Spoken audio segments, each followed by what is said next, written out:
Today, I'm going to show you how you can learn and teach C#, F#, and PowerShell, all using Visual Studio Code with the .NET Interactive Notebooks extension. It only takes seconds to install and get ready, so tune in.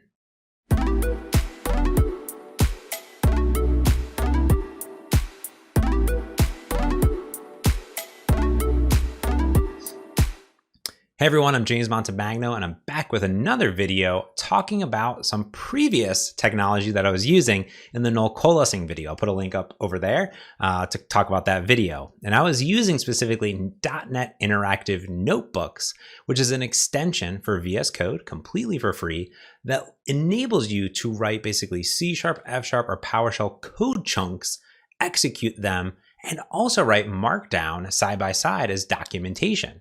This is great if you're a library author or you're exploring different concepts, or you're doing data science, or you just want to learn one of these different languages. The extension takes seconds to get set up. And what's nice about it is that if you've ever used things like Jupyter Notebooks, which is Python based and also enables you to run different things in Binder in the browser, it's based on that same exact technology. So you can actually leverage the .NET Interactive Notebooks with Jupyter Notebooks as well. So let me show you how to get up and running. So the first thing that you'll need to do, of course, is get .NET Interactive Notebooks. This is the extension for VS Code. Now it is in preview today as of when I'm recording this in September of 2021 to date this video, but you can install this and see this extension. So all you need to do is get VS Code, which if you haven't got, you can click on that link and get VS Code for Mac, Windows, or PC. And then you'll need .NET 5 SDK, or .NET 6 or whatever you have.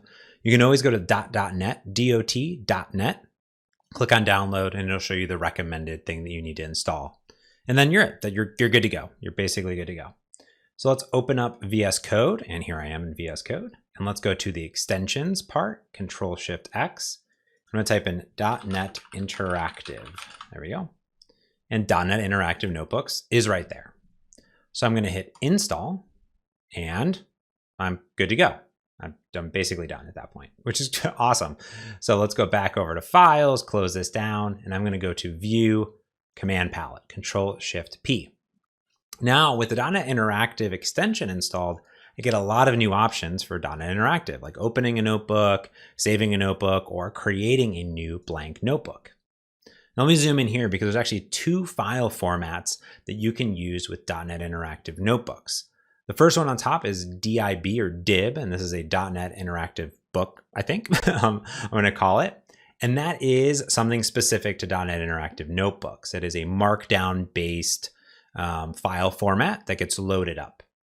What's nice about that is that it's very editable because it's Markdown, and you can create Markdown DIB files basically and edit them in the browser or anywhere else and then reopen them. The IPYNB, that is the standardized Jupyter Notebook file format. So you can read and write and use all the .NET Interactive Notebooks with Jupyter Notebooks as well. So it's up to you. What's nice about IPYNB, so you can take these C#, F#, or PowerShell notebooks and open them in Jupyter Notebooks and Binder and all those good things. I'm going to create a DIB here, and here I can select between C#, F#, or PowerShell. So I'm going to hit C# here and close this down, and I have my .NET Interactive Notebook. There you go. Now I may have installed a few more things based on your setup. I've installed this before, but let me zoom in here and you can see I'm kind of good to go. And here I can see I'm using .NET Interactive Notebook. I can add a code block, a Markdown block. I can just start writing stuff. So I can do console.writeLine, and I'll say hello world, and I can hit execute, and it runs it. I can run it again. I can do sorts of things like var name equals James.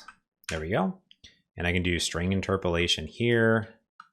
I'll say hello name in here, and I'll run it. There we go. Hello James. I can also do things like using statements, so system dot whatever. I can load IntelliSense in here, get all the things that I would know and expect. System dot, there we go. And I can get all the different .NET goodness in here if I wanted to use component model or command line or drawing or anything like that. It's all in there. Now, what's nice about this is that not only can I write these different code blocks, but I can also add a Markdown block too. So here I can do things like hello world, and I can put like a list in here, 1, 2, do stuff here.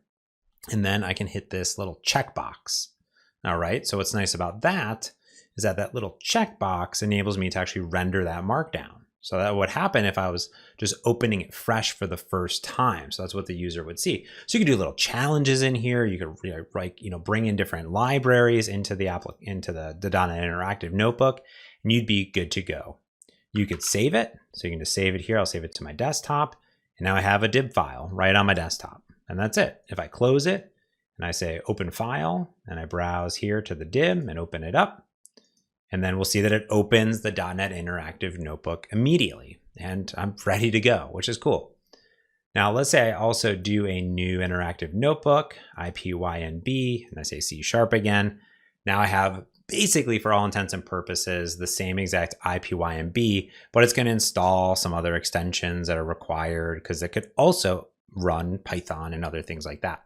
You get a few other things in here too. I'm not 100% all up to speed on the IPYNB and the Jupyter notebooks, but as you can see, it looks pretty much very, very similar right there, and you get 2 different file formats.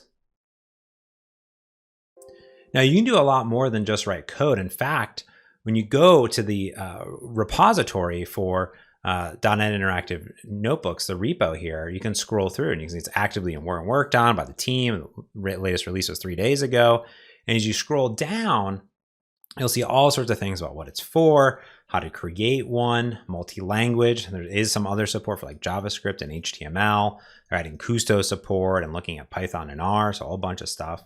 And here you can actually see that not only can you just write C#, but you can interact with different blocks like JavaScript blocks, for example. You could be mixing and matching these different pieces of technology. As we can see, there's C#, HTML, and JavaScript. They're all, for all intents and purposes, different blocks. Over here, there's visualization. So this one's actually using Sandance and ntrace Data Explorer, and this is going to basically put a big chart and graph here. So you can plot data points if you're doing data scientist stuff. And then there's all sorts of different visualization libraries that you can use all right here, which is really, really cool. So this is more than just writing some code. You can do all sorts of cool stuff here. So, and it'll show you how to open it in Project Jupyter as well. And you can do the C#, F#, and of course, PowerShell, which is really cool. So you can do all these different things, which is nice. There's some samples in here, but I also want to show you a few other things. For example, if you go to the .NET website and go to dot.net/learn-to-code, that'll take you to the .NET website /learn-to-code. Put a link in the show notes. If you're looking at learning C# for the first time, there's actually an education pack that bundles everything you need into a single installation. And then here, there is actually the Explore C# 101 notebooks, which is pretty cool. So it'll actually look to launch the very first one. Let's not do that really quick, but you can look at the GitHub repo here for all of them. And what's cool is that there are over 15 notebooks ready to go. And you can see that there's actually videos to correlate with all of them, the C# 101 videos. I'll put links to those down below too. But let's say I wanted to learn like what are loops. I'm just gonna click on this notebook and hit open. And this is gonna launch that notebook inside of VS Code, okay? And here we can actually start learning about all the different loops that are all for us here. What's really cool is that Sophia, who was an intern on the .NET team, on the community team, wrote all of these notebooks while she was interning. She did a bunch of other awesome projects. So shout out to Sophia as well. And it's really, really cool. You can actually do next module, last module, which has these cool playgrounds at the bottom. So you can start learning about all these different things inside of C# and just start running the code immediately. Look at this. This is really, really cool, right? So this is a great way of getting started learning and teaching C#, F#, or PowerShell. This thing is completely free. The .NET Interactive Notebooks, you can use it inside of VS Code. You can then share all of your lessons up on GitHub or anywhere else because they're just markdown files or IPYNB files, and you can get going. I'll put links to everything that I showed here below. If you have any questions at all, feel free to reach out to me. I'll also probably reach out to Maria Nagaga and the team who have been working on the .NET Interactive Notebooks, and it blows my mind, all the amazing things. But I love that if you're just getting started to learn C# or F# or PowerShell, you can just go grab those 101 series and just kind of get started right away. Hope that you enjoyed this video. If you did, give it a thumbs up. I really appreciate that. That helps it go into that YouTube algorithm of goodness and recommend it to other folks. And of course, don't forget to subscribe, hit that notification bell. I'll tell you to do that at the end of every video. But honestly, it really helps this channel, myself, and others find these videos. Like I said, if you have any questions, let me know, and happy learning.